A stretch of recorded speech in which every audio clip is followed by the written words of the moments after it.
আমি রাসেল আছি সাথে।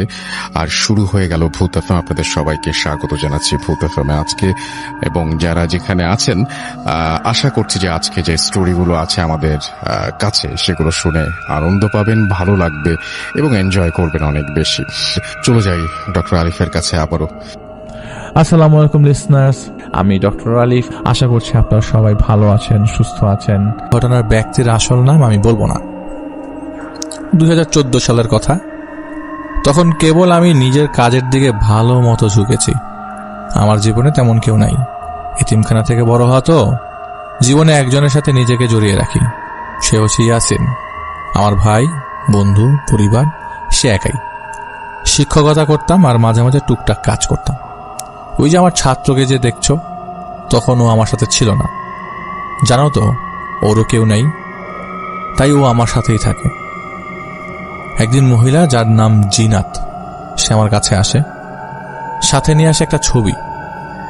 আমি ছবিটা দেখি। ছবিটা ছিল তার পরিবারের, 4 জন সদস্য তার পরিবারে। সে, তার স্বামী ও তার এক মেয়ে এক ছেলে। মূল সমস্যা তার স্বামীর। পেশায় তার স্বামী একজন ডাক্তার একজন, একটা বিশাল বড় সরকারি মেডিকেল কলেজের নাম করা প্রফেসর, তাই নামটা বলছি না। তার নাম আসাদ, ধরে নেন আসাদ। খুব শান্ত স্বভাবের একজন মানুষ। বেশিরভাগ সময়ে নিজের রোগী নিয়ে ব্যস্ত থাকেন, বাকি সময় তিনি তার পরিবারকে দেন। আসাদ সাহেবের পরিবারে মোট সদস্য সংখ্যা 4 জন। আসাদ সাহেব নিজে, তার স্ত্রী, একটা ছেলে সাফি ও এবং একটা মেয়ে মারিয়া। আসাদ সাহেবের মেয়ে মারিয়া ভাই বোনদের মধ্যে বড়। ঘটনার সময়কাল যখন সে মেডিকেল 2য় বর্ষের ছাত্রী, আর সাফি সবে স্কুল শেষ করে কলেজে উঠে যায়। তো আসাদ সাহেব আর্থিকভাবে বেশ সচ্ছল, আর তাছাড়া তার পেশা অনুযায়ী তার উপার্জনও বেশ। তবে একদিক দিয়ে আসাদ সাহেবের পরিবার অনেক গরিব। তা হলো ধর্মের জ্ঞান। একজন মুসলিম হতে ন্যূনতম জ্ঞান তার ছিল না, শুধু নামটাই তার আগে একজন মুসলমানের। আমার সাথে প্রথম যেদিন দেখা হয়, তার আগের 19 বছর আগের আসাদ সাহেব নামাজ পড়তেন না, এমনকি ঈদের নামাজও তিনি পড়তেন না। তার ঠিক এই স্বভাবটাই পেয়েছেন তার ছেলে মেয়ে, তার মেয়ে। তবে তার ছেলে ভিন্ন রকম। নামাজ পড়া, কুরআন পড়া, অন্যের ভালো কাজে নিজেকে সামিল করা, সবকিছুর গুণ ছিল ছোট ছেলেটার ভেতর। কিন্তু সাফি ছিল সেখানের মধ্যে একা একজন মানুষ। বাড়ির সবাই একরকম আর সে আরেক রকম। মাঝে মাঝে তাকে এমনও শুনতে হয়েছে যে আসলে সমাজ মেনটেন করে চলতে পারে না। তো মারিয়া প্রায় রাতে বন্ধুদের সাথে আড্ডা দিয়ে মাঝরাতে বাড়ি ফিরত। এমনও দিন ছিল সে মদ্যপান করে বাড়ি ফিরত। একদিন ছোট ভাই সাফি তাকে কুরআনের রেফারেন্স দিয়ে মারিয়াকে বোঝানোর বৃথা চেষ্টা করে যেন মারিয়া পরবর্তীতে এসব কাজ থেকে বিরত থাকে। কিন্তু সেই মুহূর্তে মারিয়া মদ্যপ অবস্থায় রাগে সাফিকে এতটাই মারে আর এত বেখেয়ালিভাবে প্রহার করে যে সেই মুহূর্তে সাফির ডান হাতের শাহাদাত আঙ্গুলটা ভেঙে যায়। সাফি ব্যথায় চিৎকার করলে মাঝরাতে আসাদ সাহেব ও তার স্ত্রী সেখানে আসে, কিন্তু সকল কিছু শুনেও আসাদ সাহেব মারিয়াকে কিছু বলে না, বরং উল্টা সাফিকে বলে সে ভুল করেছে। বর্তমান সমাজে চলতে গেলে একটু ডিজিটাল হতে হয়, কিন্তু তারা সাফির চিকিৎসার জন্য কোনো ব্যবস্থা নেয় না। পরের দিন সাফি ব্যথায় কাতরাতে থাকলে সাফির মা সাফিকে ডাক্তারের কাছে নিয়ে যায়। জানতে পারে তার ডান হাতের আঙ্গুলটা ভেঙে গেছে। চিকিৎসা শেষে সাফিকে নিয়ে জিনাত বাড়ি চলে যায়।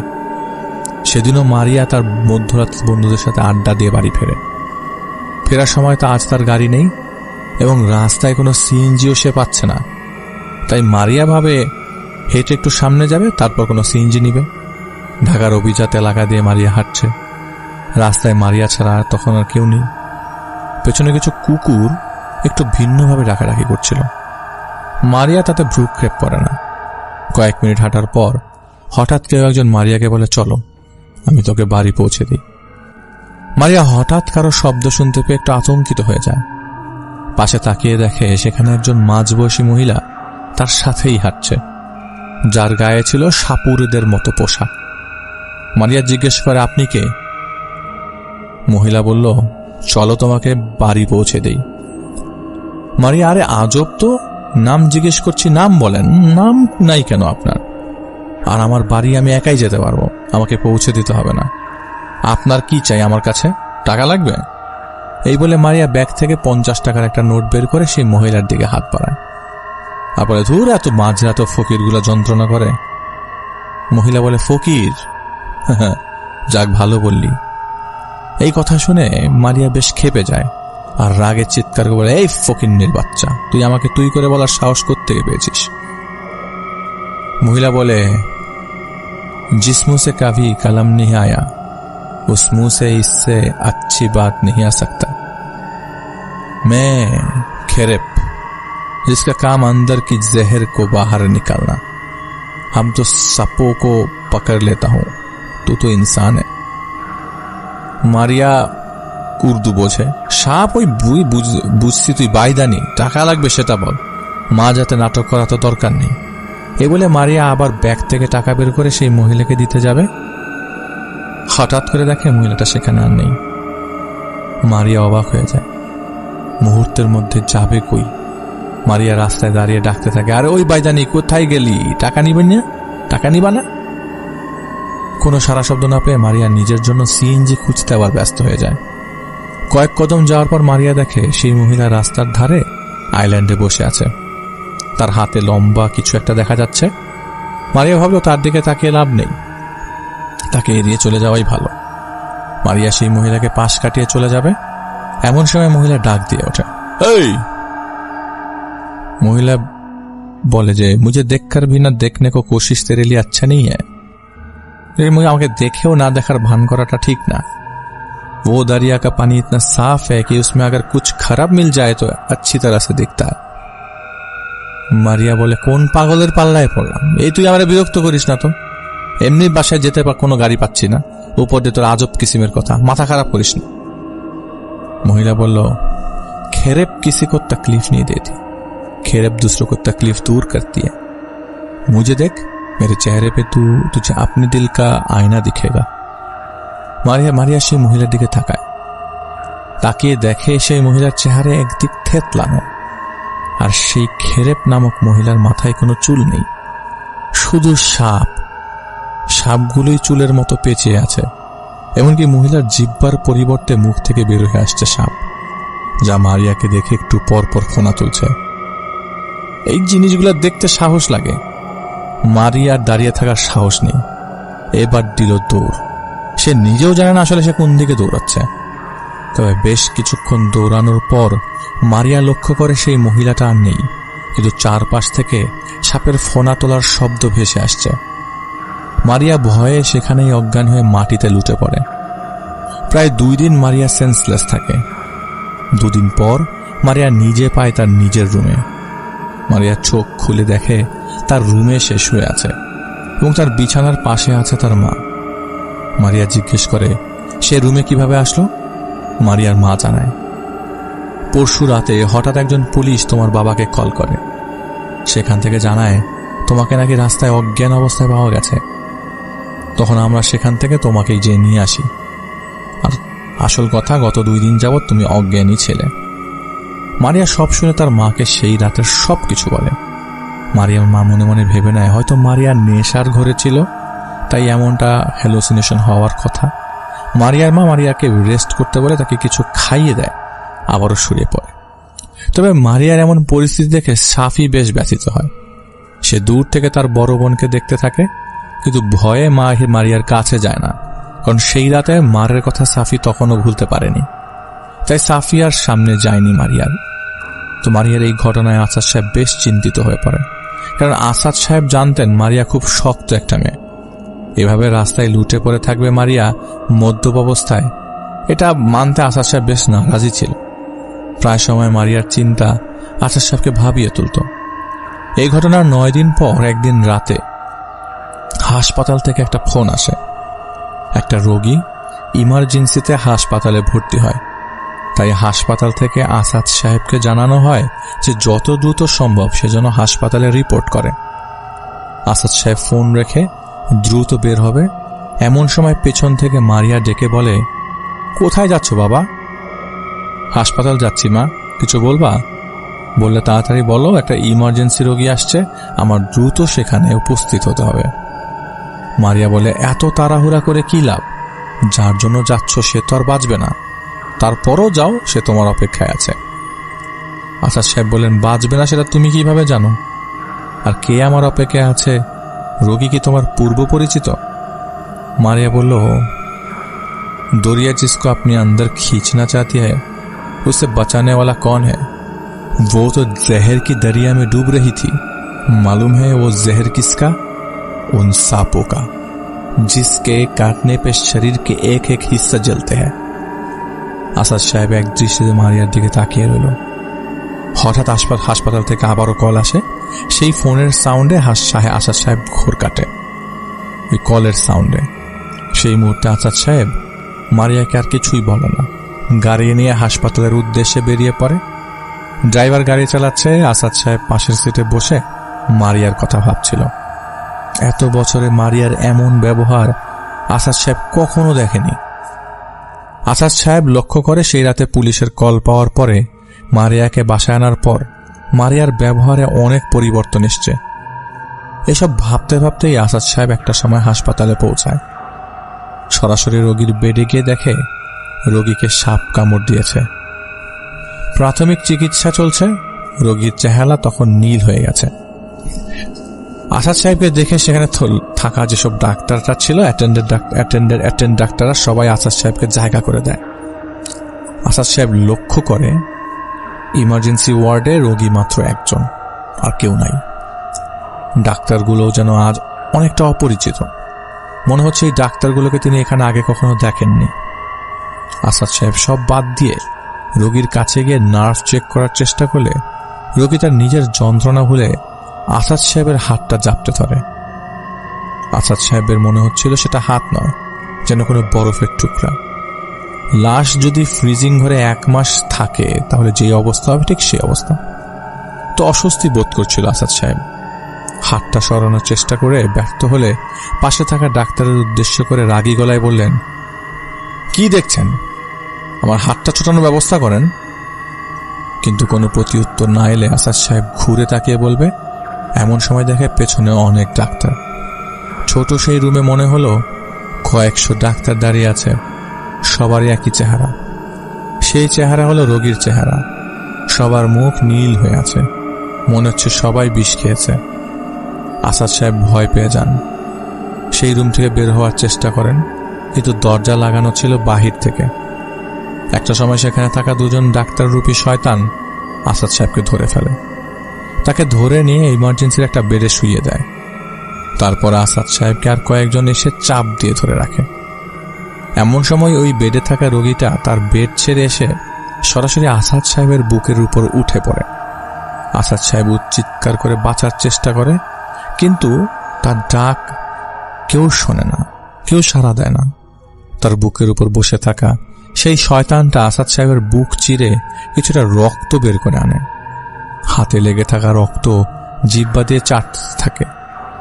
আসাদ সাহেব তখনও বাঁচার জন্য চিৎকার করছে, কিন্তু কেউ সাড়া দেয় না। একটা সময় সেই শয়তান কিছু একটা শক্ত জিনিস দিয়ে আসাদ সাহেবের মাথায় আঘাত করে। তখন আসাদ সাহেব আল্লাহ বলে চিৎকার দেয়। এমন সময় আসাদ সাহেবের ড্রাইভার তাকে জিজ্ঞেস করে, কি হয়েছে স্যার, কোনো খারাপ স্বপ্ন দেখছেননি? আসাদ সাহেব বুঝতে পারেন তিনি তখন স্বপ্ন দেখছিলেন। আসাদ সাহেব ইশারায় ড্রাইভারকে গাড়ি চালাতে বসে চুপচাপ বসেছিলেন। এমন সময় রানিং গাড়ির সামনের গ্লাসে একটা প্যাঁচার মৃতদেহ এসে পড়ে। প্যাঁচা। ড্রাইভার গাড়ি থামিয়ে দেয় সাথে সাথে। আসাদ সাহেব বললেন, গাড়িতে পানি থাকলে পানি দিয়ে গ্লাসটা পরিষ্কার করে নিতে, নাহলে রক্তের দাগ উঠবে না পরে। ড্রাইভার আচ্ছা বলে গাড়ি থেকে নেমে প্যাঁচার মৃতদেহটি একটি ব্যাগে ভরে নেয় আর বলে, পরে সামনে কোথাও ফেলে দিব। আর কোনো কিছু দিয়ে গ্লাস পরিষ্কার না করে নিজের জিহ্বা দিয়ে গ্লাসে লেগে থাকা রক্তটা পরিষ্কার করে। চেটে আসাদ সাহেব চিৎকার শুরু করে, আরে কি করছো তুমি, এই নাকি পাগল হয়ে গেল নাকি, সি সি সি সি সি। ড্রাইভার আসাদ সাহেবের দিকে তাকে পৈশাচিক হাসি দেয়। এরপর হাতে একটু রক্ত নিয়ে আসাদ সাহেবের দিকে আসে। ঠিক এমন সময় একটা গাড়ির হর্নে আবারও আসাদ সাহেবের ঘুম ভাঙে। আসাদ সাহেব বুঝতে পারেন সে স্বপ্নের ভেতরেও স্বপ্ন দেখছিল। এবার আসাদ সাহেব হাসপাতালে পৌঁছালে ঠিক স্বপ্নের মতো সরাসরি সেই রোগীর রুমে চলে যায়। সেখানে গিয়ে দেখে রোগীটি মারা গেছে। আসাদ সাহেব আর সেই লাশ দেখতে যায় না।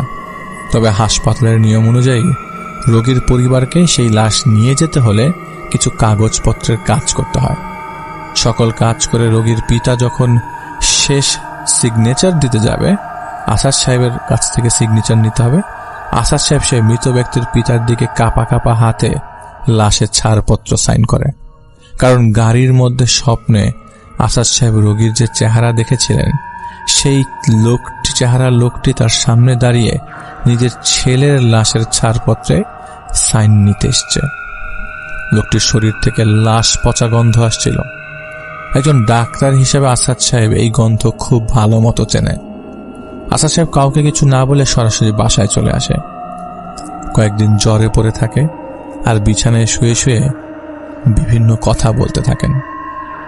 এদিকে এই ঘটনার কয়েকদিন পর তাদের পরিবারের সাথে ঘটে যায় আরো বেশ কিছু ঘটনা। প্রায় সময় তারা পানির মধ্যে একটা বাজে দুর্গন্ধ পাওয়া শুরু করে। জিনাত কয়েকবার তাদের দারোয়ানকে ডেকে পানির লাইন চেক করতে বলে, কিন্তু পানির লাইনে কোনো সমস্যা পায়নি। বিরক্ত হয়ে যায় আসাদ সাহেব এবং বিরক্ত হয়ে একদিন নিজেই বাড়ির ছাদে ট্যাঙ্ক চেক করতে যায়। ট্যাঙ্কের ঢাকনা খুলতেই পচা গন্ধ তার নাকে বাড়ি দেয়। খুলতেই পারছিল না তিনি।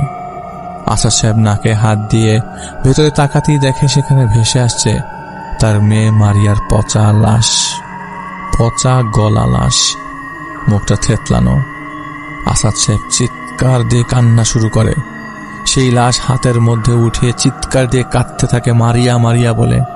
তার কান্নার শব্দে সবাই ছাদে ছুটে আসে আর দেখে আসাদ সাহেব মরা কান্না কাঁদছে। জিনাত এসে তাকে ধরে জিজ্ঞেস করে, কি হবে, এভাবে কাঁদছো কেন, আর তোমার হাতে মরা বিড়াল কেন? আসাদ সাহেব বলছে, দেখছো না মারিয়া পানিতে ডুবে মারা গেছে, মারিয়ার লাশ আমার হাতে। আসাদ সাহেবের এসব কথা শুনে জিনাত খুব বিরক্তি প্রকাশ করে বলে, কোথায় জিনাতের লাশ, কি বলছো এইসব? ওই দেখো মারিয়া দাঁড়িয়ে আছে। আসাদ সাহেব নিজের হাতের দিকে আবার তাকালে দেখতে পায় একটা বিড়ালের পচা মৃতদেহ তার হাতে। আসাদ সাহেব সাথে সাথে হাত থেকে সেই বিড়ালের লাশটা ফেলে দেয়। জিনাত আসাদ সাহেবকে ধরে ঘরের দিকে নিয়ে যায় আর যাওয়ার সময় তাদের দারোয়ানকে বলে, এই লাশ কোথাও মাটি চাপা দিয়ে লোক এনে পানির ট্যাঙ্কটা পরিষ্কার করো। বাসায় গিয়ে আসাদ সাহেব ভালোভাবে পানি দিয়ে গোসল করে নেয়। এই সব কিছু সাফি দেখে সাহস করে তার বাবাকে বলে, বাবা 2 রাকাত নফল নামাজ পড়ে নাও, দেখবে সব ঠিক হয়ে যাবে। বিরক্ত তো আসাদ সাহেব, তো বিরক্ত। এই শুনে আসাদ সাহেব বিরক্ত হয় আরো বেশি। সাফিকে সজোর একটা চর দিয়ে বলে, চোখের সামনে থেকে সর, আমি আসি আমার জ্বালায়, আর এই কুলাঙ্গার আসছে নামাজ নিয়ে, যাও তোমার কাজ তুমি করো। সাফি নিজের চোখের পানি ফেলতে ফেলতে সেখান থেকে চলে যায়। সাফির সাথে এমন ব্যবহার আসাদ সাহেব ও মারিয়ার প্রায় সময় জিন্নাত লক্ষ্য করে। তাই সেদিন জিনাত মুখ ফুটে বলে, তুমি নামাজ পড়বে না ভালো কথা, তাই বলে ছেলেটাকে মেরে নিজের কোন জ্ঞানের প্রকাশ করছো? প্রত্যুত্তরে আসাদ সাহেব বলেন, আমাকে কোনো জ্ঞান দিতে এসো না, দূর হও আমার চোখের সামনে থেকে। জিনাত তখন রাগে ক্ষোভে সেখান থেকে চলে যায়। 2 দিন পর একদিন বিকালে মারিয়া তাদের বাসার ছাদে হাঁটতে যায়। সেখানে হাঁটার সময় মারিয়া দেখে ছাদের এক কোণে দাঁড়িয়ে আছে সেই রাতের বেদেনী বেশে নারী, গলায় পেঁচানো একটা সাপ। নারীটি মারিয়ার দিকে পিঠ দিয়ে বিপরীত দিকে তাকিয়ে আছে, কিন্তু সাপটি মারিয়ার দিকে তাকিয়ে সেই রাতের মতো ফনা তুলে আছে। মারিয়া ছাদ থেকে দৌড়ে বাসায় চলে এসে যায় এবং চলে এসে নিজের রুমের দরজা বন্ধ করে দেয়। একা একা রুমে বসে থাকে এমন সময় জানালা দিয়ে সে দেখে একটা বিশাল বড় সাপ মারিয়ার রুমে প্রবেশ করছে। সেই সাপ ঘরের যে জিনিসের সামনে নিঃশ্বাস ছাড়ছে সেটাই পচে গলে মাটির উপর পানির মতো মিশে যাচ্ছে। মারিয়া এত বড় সাপ দেখে বেশিক্ষণ স্থির থাকতে পারে না, সে এমনিতেই সাপ ভয় পায়। মুহূর্তেই সে চিৎকার দিয়ে অজ্ঞান হয়ে পড়ে যায়। জিনাত আর সাফি রুমে দৌড়ে আসলে তারা দেখে মারিয়ার হাতে কিছু একটা রক্ত লাগানো, তবে মারিয়ার শরীরে কোনো আঘাতের চিহ্ন নেই। জিনাত তার ছেলে সাফির সাহায্যে মারিয়াকে বিছানায় ওঠায়। এক পর্যায়ে জিনাত এসব সমস্যা নিয়ে একটু ভাবুক হয়ে ওঠে। আসাদ সাহেবকে সে ভালো মতো চাপ দিলে আসাদ সাহেব হাসতে থাকে আর বলে, खून की सवाद तुम्हें पता नहीं, बूंद बूंद खून में लाखों शरबत की सवाद है। এই বলে সেখান থেকে আসাদ সাহেব ছুটে গিয়ে ফ্রিজ থেকে কাঁচা গোশত বের করে কামড়াতে থাকে। জিনাত আসাদ সাহেবের সবচেয়ে কাছের কলিগ মিজান সাহেবের সাথে এসব কথাগুলো শেয়ার করে। আসাদ সাহেবের ঘটনা, মারিয়ার বলা কথাগুলো সবকিছু সে একত্র করে মিজান সাহেবকে জানায়। তো মিজান সাহেব একদিন তার এক বন্ধুকে ফোনের মাধ্যমে এসব জানালে সেই বন্ধুকে নিয়ে হঠাৎ একদিন আসাদ সাহেবের বাড়ি এসে ওঠে। আসলে মিজান সাহেবের সেই বন্ধু ছিল একজন মনোরোগ বিশেষজ্ঞ, মানে সাইকিয়াট্রিস্ট। কথার ছলে মিজান সাহেবের বন্ধু আসাদ সাহেবের সমস্যাটা কথার ছলে বোঝার চেষ্টা করে, কিন্তু তার কোনো সমস্যা পায় না। পরে মিজান সাহেব জিনাতকে জানায় আসাদ সাহেবের কোনো সমস্যা নেই, মারিয়া কিন্তু সুস্থ। কিন্তু জিনাত মানতে নারাজ, কারণ সবকিছু সে নিজের চোখে দেখেছে। জিনাত খুব চিন্তিত হয়ে পড়ে, খুবই স্বাভাবিক। প্রতিনিয়ত আসাদ সাহেব নতুন নতুন ঘটনা ঘটাচ্ছে, আর এদিকে মারিয়া সাপ সাপ করে অজ্ঞান হচ্ছে কয়েকবার। একদিন তো ভয় তাদের বাসার ছাদ থেকে নিচে লাফ দেয়। ভাগ্য ভালো থাকে যে আসাদ সাহেবের বাসাটা ডুপ্লেক্স, 2 তলার ছাদ থেকে পড়ে মারিয়া শুধু একটা হাত ভাঙে, এর বেশি কিছু না। ও যে লাফ দেয় সেটা সামনে থাকা মাটির উপরে পড়ে। তো মায়ের এমন পেরেশানি দেখে আসলে এতদিনে সাফি মুখ খুলে। সাফি তার মাকে বলে, মা তুই জানি তুমি আমার কথাটা শুনবে না, কিন্তু যদি অনুমতি দাও তাহলে আমি একটা মতামত দিতে চাই। জিনাত বলে, বলো বাবা, তুমি আমাকে বলো।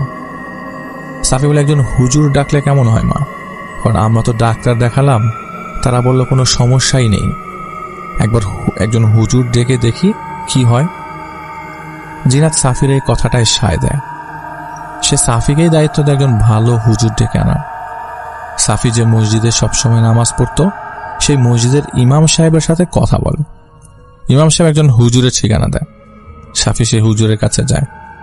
পরের দিন সেই হুজুরকে বাসায় নিমন্ত্রণ করে। হুজুর বাসায় এসে বেল দিতেই আসাদ সাহেব সকালবেলা গেট খোলে। আসাদ সাহেব জানতে চান হুজুর কেন এসছে। হুজুরকে সাফি আগেই সব বলে রেখেছিল, তাই হুজুর বলে সে জিনাতের বাবা বাড়ির এলাকা থেকে এসছে, অনেক বছর সৌদিতে ছিল, তাই এর আগে আসাদ সাহেবের সাথে দেখা হয়নি। আসাদ সাহেব তাকে ভেতরে বসতে বলে, জিনাতকে ডেকে দেয়। জিনাত আবারও সেই সব সেই সবকিছু হুজুরকে বলে সবকিছু বলে আর কি। তো কথা বলার সময় নাকি দুজন বেশ সতর্ক ছিল আশেপাশে আসাদ সাহেব বা মারিয়া কেউ আছে কিনা। তো সব শুনে হুজুর আবারও যায় আসাদ সাহেবের সাথে পরিচিত হতে। হুজুর লক্ষ্য করে কথার মাঝে মাঝে আসাদ সাহেব ভয়ে ভয়ে তার রুমের জানালার দিকে তাকাচ্ছে। হুজুর জিজ্ঞেস করছে, কি হয়েছে আপনার? জানালায় কোনো সমস্যা? আসাদ সাহেব বললেন, সমস্যা তো আমার না, সমস্যা তোর। তুই বলতো তুই এখানে কেন এসছিস? হুজুর বললাম না আপনাদের সাথে কখনো দেখা হয়নি, তাই একটু দেখা করতে এসছি। আসাদ সাহেব বলে, আলেম ওলেমা হয়েছে তোরা মিথ্যা বলিস, তাহলে বাকিরা কি করবে রে? হুজুর বলল, কি কি মিথ্যা বললাম আপনার সাথে? ওই তুই তো থাকো ওই এলাকায়, আমার সহচরী সব বলছে তো আমারে। কে আপনার সহচরী? আমার সহচরী তো সেই যে বিষকেও পানি মনে করে মদ পান করে। বাদ দে সব কথা। তোর ছেলেটা কেমন আছে রে? ওর তো বিপদ পিছনে ঘুরতেছে। হুজুর বলে যে নিজের চিন্তা করেন, আমার ছেলের এনে আপনার ভাবতে হবে না। ঠিক এমন সময় হুজুরের ফোনে একটা ফোন আসে, তার ছেলে সড়ক দুর্ঘটনায় আহত হয়েছে, হাসপাতাল আছে। হুজুর তড়ি ঘড়ি করে বের হয়ে পড়ে। পেছন থেকে আসাদ সাহেব হাসতে থাকে, কিরে আমার নাকি চিকিৎসা করবি না কাঠমোল্লা? এরপর আর কয়েকজন হুজুর ডাকা হলো, কিন্তু যেদিনই সেই হুজুররা আসাদ সাহেবের চিকিৎসা করতে আসে, সেদিনই তাদের কিংবা তাদের পরিবারের কোনো না কোনো বিপদ একটা দেখা দেয়। আর যত হুজুর বাড়িতে আসতো, প্রত্যেকে চলে যাওয়ার পর হয়তো আসাদ সাহেব সাফিকে মারত, না হয় মারিয়া মারত। অবশেষে জিনাতের বাবার পরিচিত একজন লোক তাদের ইব্রাহিম হুজুরের সন্ধান দেয়। এই সব কিছু বলে জিনাত ইব্রাহিম হুজুরের সামনে কাঁদতে থাকে। হুজুর লক্ষ্য করে এতক্ষণ জিনাত কথা বলছিল আর তার ছেলে সাফি একটা জায়গায় চুপ করে বসে আছে। হুজুরের ভাষ্যমতে এমন শান্ত ছেলে হুজুর খুব কমই দেখেছে। হুজুর সাফিকে নিজের কাছে ডেকে আদর করে আর বলে, হয়তো পরিবারের উপর আর খারাপ কিছু হতো, তবে তোমার ইবাদত অনেকটাই তোমাকে রক্ষা করেছে। আল্লাহ রক্ষা করেছে তোমাকে।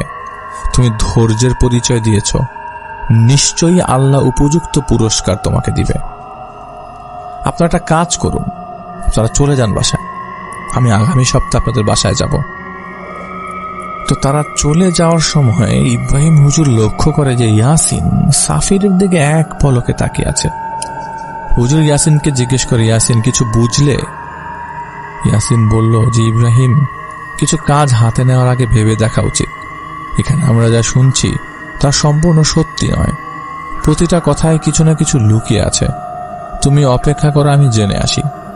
ইয়াসিন সেখান থেকে চলে যায়। সম্পূর্ণ রাত ইব্রাহিম হুজুর ইয়াসিনের অপেক্ষা করে, কিন্তু ইয়াসিন আর আসে না। শেষ রাতে হুজুর গভীর নিদ্রায় পড়ে যায়। কোন রকম ফজরের নামাজ শেষ করে হুজুর ঘুমিয়ে পড়ে। সকালে ঘুম থেকে উঠে দেখে তার রুমের জানালার পাশে ইয়াসিন বসে আছে। হুজুর বিছানায় বসে ইয়াসিনকে ডাক দেয়, ইয়াসিন কখন আসছো? সারা রাত অপেক্ষায় ছিলাম, তুমি খবর নিয়ে আসছো বলে আর যে গেলা আর তো আসলা না, কোথায় ছিলা? ইয়াসিন এক মলিন মুখ নিয়ে হুজুরের দিকে তাকায়, চেহারায় চিন্তার ভাব। হুজুর ইয়াসিনের এমন অবস্থা দেখে ইয়াসিনকে জিজ্ঞেস করে, কি হয়েছে তোমার, কোনো খারাপ সংবাদ? ইয়াসিন বলে, সেদিন তোমার কাছে যে এসেছিল সে যতটুকু তোমাকে বলার প্রয়োজন মনে করেছে ঠিক ততটুকুই তোমাকে বলেছে। তোমাকে আগেই আমি সতর্ক করি কয়েকবার, প্রশ্ন যেটা সেটা নিয়ে করবে না যা তুমি শুনতে পাও বা দেখতে পাও। প্রশ্ন হওয়া দরকার সেটা নিয়ে যা তুমি নিজে দেখতে পাও। আজ আবারও বলছি, মঞ্চের নাটকে তাই দেখতে পাবে যা তোমাকে তারা দেখাতে চাইবে, তাই মঞ্চের পেছনে দেখার চেষ্টা করো। হুজুর বলে, বুঝলাম, কিন্তু তুমি কি জানতে পেরেছ সেটা বলো। ইয়াসিন বলল, আসলে আসাদের পুরো পরিবারটাই জালিম, ওদের ধ্বংসের পরোয়ানা জারি হয়ে গেছে বহু আগে, কিন্তু সাফির প্রতি মায়া ওরা এখনো বেঁচে আছে। যে জিনাত তোমার কাছে এসেছে সে নিজেও একজন ব্যভিচারী। 2টো সন্তান থাকতো, সে তার স্বামীর বন্ধুর সাথে অবৈধ সম্পর্কে জড়িত। আসাদ সে তো পরিবারের সেরা জালিম, যে ডাক্তার হয়েও মানুষের জীবনের সওদা করে। মারিয়া একটা অবাধ্য সন্তান, যার চলাচল ছিল কাফিরদের আচরণে। ওরা মানুষের প্রতি অন্যায় করাকে মনে করে আধুনিকতা, ওরা গরিবকে পোকা মনে করে। সরকারি হাসপাতালের ডাক্তার হয়ে যখন আসাদ দেখল তার উপার্জন কমে আসছে, তখন আসাদ মানুষের দেহের অঙ্গের সওদা শুরু করে। আসাদ এতটাই টাকার প্রতি মগ্ন ছিল যে মনুষ্যত্ব তার ভেতর ছিল না। অন্তঃসত্ত্বা নারীর দেহ থেকেও সে একবার একটা অঙ্গ খুলে নেয়, যার জন্য মারা যায় একটি ফুটফুটে সন্তান। জানো সে সন্তানটা কার? মুদাফিয়ান বাগদাদের রক্ষাওয়ালার। ওই নারীর সাথে মানুষ রূপে ওই সেই রক্ষাওয়ালা বৈবাহিক সম্পর্কে জড়িয়ে সে সন্তানের বাবা হতে চলছিল আর কি। সেই শিশু মারা যাওয়ার সময় সেই স্থানে দাঁড়িয়ে থেকে সে চোখের পানি ফেলেছিল। মুদাফি চোখের পানি ফেলেছিল। হারিয়েছে সে তার আপনজনকেও। গ্রামবাসী সবাই সেই মুদাফিকে লোকমান নামে চিনত। সবাই বলে সেই লোকমান তার স্ত্রীকে কবর দিয়ে সন্তানের লাশ কোলে নিয়ে কাঁদতে কাঁদতে কোথাও চলে যায়, কেউ জানে না। সবাই না জানলেও আমি জানতে পেরেছি সে কোথায় গেছে। সে তার সন্তানের মৃতদেহ নিয়ে চলে যায় তার কাবিলার প্রধান আল কাদি মুনতাহির বাগদাদের ন্যায় বিচারক মুনতাহার কাছে। সন্তানের লাশ নিয়ে সেই মুনতাহাব সিংহাসনের সামনে রেখে কাঁদতে কাঁদতে নিজের জীবন মুনতাহাব চোখের সামনে শেষ করে দেয়। সেই পরিস্থিতি দেখে কাঁদতে বাধ্য হয় মুনতাহা নিজের হাতে সেই শিশুকে কবর দেয় মুনতাহা। ওয়াদিয়া সালামে সেই শিশুর কবর দেখার সময় আমার কাছে মনে হয়েছে কবর থেকে কেউ বাচ্চা কণ্ঠে আমাকে বলছে, আমি বিচার চাই। এই বলে ইয়াসিন কাঁদতে থাকে। ইয়াসিন হুজুরকে বলে, ইব্রাহিম এক শিশুর কবর আমাকে বলে এই কাজ সামনে এগোতে না।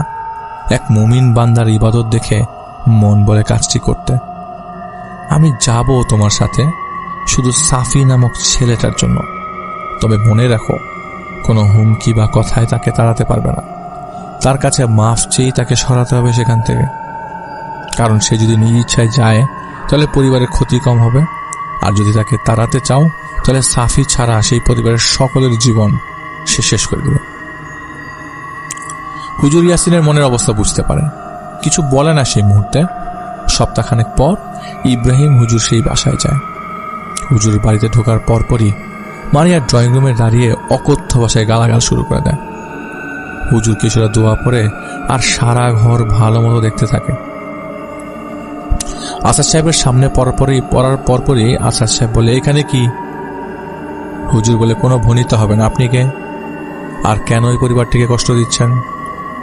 আসাদ বলে, আমি একটা গল্প শুনবি?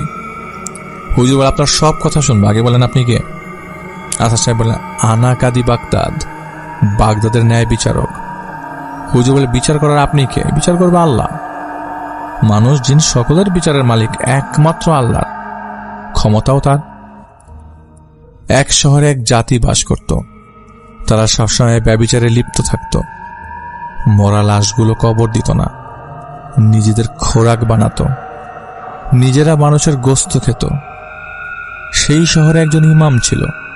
সে সবাইকে বলতো এসব থেকে দূরে সরে যেতে, কিন্তু কেউ তার কথা মানত না। উল্টা তাকে দেখলেই পাথর নিক্ষেপ করত। তাহলে বলতো ইমামের দোষ কি? হুজুর বলে, আমি জানি, শুনেছি, তবে আপনি যেটা করছেন সেটা কি সঠিক? মুনতাহা বলে, তুই অনেক কিছু জানিস না। মুদাফির সন্তানের লাশ কবরস্থ করে আমি আমার কাবিলা নিয়ে এখানে আসি সবাইকে হত্যা করার জন্য। এই বাড়ির গেটের সামনে এসেই আমরা সবাই মায়ায় পড়ে যাই, কারণ সেখানে চলছিল এক অপরূপ কণ্ঠে তিলাওয়াত। কোরআনের প্রতিটা আয়াত যেন একটি করে মৃত পাতাকে জীবন দান করেছে। আমরা সেই জানালার সামনে বসে পড়ি, কিন্তু ওই যে দাঁড়িয়ে আছে মারিয়া, এই জালিম ওই ছেলেটির তিলাওয়াতের মাঝে এসে মারতে থাকে। কারণ কি জানিস? কারণ সে জোরে জোরে তিলাওয়াত করছিল। তারপর আমরা এই ছেলেটার কথা চিন্তা করে বেশ কিছুদিন নিজেদের মতো মত পাল্টানোর জন্য নিজেদের মনের সাথে যুদ্ধ করি, কিন্তু এই পরিবারের অন্যায় প্রতিনিয়ত বাড়ছে। একটা সময় কাবিলার সকলের সম্মতিতে এই পরিবারের মৃত্যু পরোয়ানা আমরা জারি করি। তুই হাজার চাইলেও এদের বাঁচাতে পারবি না। হুজুর বলে, মৃত্যুর পরোয়ানা জারি করার আপনি কেউ না। মৃত্যু তখনই আসবে যখন আল্লাহ লিখে রাখবে। মুনতাহা বলে, যাদের জন্য আজ এখানে বসে আমাকে বুঝাচ্ছিস তারা জালিম, জুলুম মিশে গেছে তাদের রক্তে। মারিয়ার কাছে এক ভিক্ষুক ভিক্ষা চায়। কি জানিস, প্রতিদানে মারিয়া ভিক্ষা না দিয়ে আঘাত করে সে বৃদ্ধ মহিলাকে। তাতেও ক্ষান্ত হয়নি। বৃদ্ধ মহিলা যখন ব্যথায় মাটিতে পড়ে যায়, মারিয়াকে থামানোর চেষ্টা করে। ঠিক তখন মারিয়া সেই মহিলাকে লাথি দিয়ে সেখান থেকে চলে যায়। জানিস সেই মহিলা কি বলেছিল? বলেছিল, বিচার হবে। হুজুর বলে, বিচার আল্লাহ করবে, আপনি এখান থেকে চলে যান। মুনতাহা বলে, চলে যাওয়াই সব সমাধান না, ওদের জুলুমের হিসাব ওদের দিতে হবে। হুজুর বলে, ওদের জুলুমের হিসাব নিতে গিয়ে তাকে কেন এতিম করবেন আপনি, যার তিলাওয়াতে মুগ্ধ হয়ে কাবিলা সহ জানালার পাশে বসে পড়েছিলেন? মুনতাহা বলে, তুই বড়ই সূক্ষ্ম চিন্তার একজন মানুষ রে। স্থান কাল পাত্র বুঝে তুই কথা বলতে পারিস। ঠিক আছে, আমি যাব, তবে যাওয়ার আগে আমি যা করে তা নিয়ে ওদের সারা জীবন ভুগতে হবে। এমনটা শুনে হুজুর ইয়াসিনের দিকে তাকালে ইয়াসিন এমন একটা ইশারা করে যেখানে এর থেকে বেশি কিছু করা যাবে না। ইয়াসিনের এমন ইশারা ইব্রাহিম হুজুর বুঝতে পারেন। একটা সময় ইব্রাহিম হুজুর ইয়াসিনের আগে থেকে সতর্ক করে দেওয়া কথাগুলো মনে করেন। হুজুর মুনতাহাকে উদ্দেশ্য করে বলে, তবে আমার একটা কথা আছে, শারীরিক কোনো ক্ষতি করা যাবে না যা অন্যের কাছে তাকে বোঝা বানাবে। এই কথা শেষ হতে না হতেই মারিয়া এক দৌড়ে ছাদে চলে যায়। সবাই মারিয়ার পিছু পিছু গেলেও তাকে ধরা যায় না। মারিয়া সরাসরি ছাদ থেকে লাফ দিয়ে মাটিতে পড়ে যায়। সবাই মারিয়াকে হাসপাতালে নিয়ে গেলে সেখানে থেকে যায় শুধু জিনাত এবং জিনাতের ভাই এবং আসাদ সাহেব। বাড়ির ভেতর ঢুকে হুজুর দেখে আসাদ সাহেব নিজের মাথা নিজ দেয়ালে আঘাত করে রক্তাক্ত অবস্থায় পড়ে আছে। পরে তাকেও হাসপাতালে নিয়ে যায় জিনাতের ভাই। ইয়াসিন হুজুরের কাছে এসে বলে, ইব্রাহিম, কাজ শেষ, মুনতাহা নিজের কাজ করে চলে গেছে। পরের দিন হুজুরের কাছে জিনাতের ভাই ফোন করে জানায় আসাদ সাহেব মানসিকভাবে বিপর্যস্ত। আর মারিয়ার ব্যাপারে ডাক্তার বলেছে ছাদ থেকে লাফ দিয়ে মাটিতে পড়ার সময় তার পেটের নিচের অংশে আঘাত বেশি লাগে, তাই মারিয়ার অপারেশন করে গর্ভাশয় ফেলে দিতে হবে, যার ফলে মারিয়ার কোনোদিন মাতৃত্বের সুখ পাবে না। হুজুরের কথা শেষ করে ফোনটা রেখে ইয়াসিনের দিকে তাকালে ইয়াসিন বলে, কর্ম যেমন হবে তার কিছুটা ইহকালে ভোগ করতে হবে, আর পরকাল সে তো আছেই। যাই হোক, এটা ছিল ইব্রাহিম হুজুরের ঘটনা। ভুল ত্রুটি ক্ষমা সুন্দর দৃষ্টিতে দেখার বিনীত অনুরোধ রইল। আমি বলবো যে রায়হান ভাই অসাধারণ ঘটনা, এবং আপনি ইব্রাহিম হুজুরের সাথে নিজে কানেক্ট করেছেন, এবং আমি চাইবো আপনি আরো কিছু ঘটনা ইব্রাহিম হুজুরের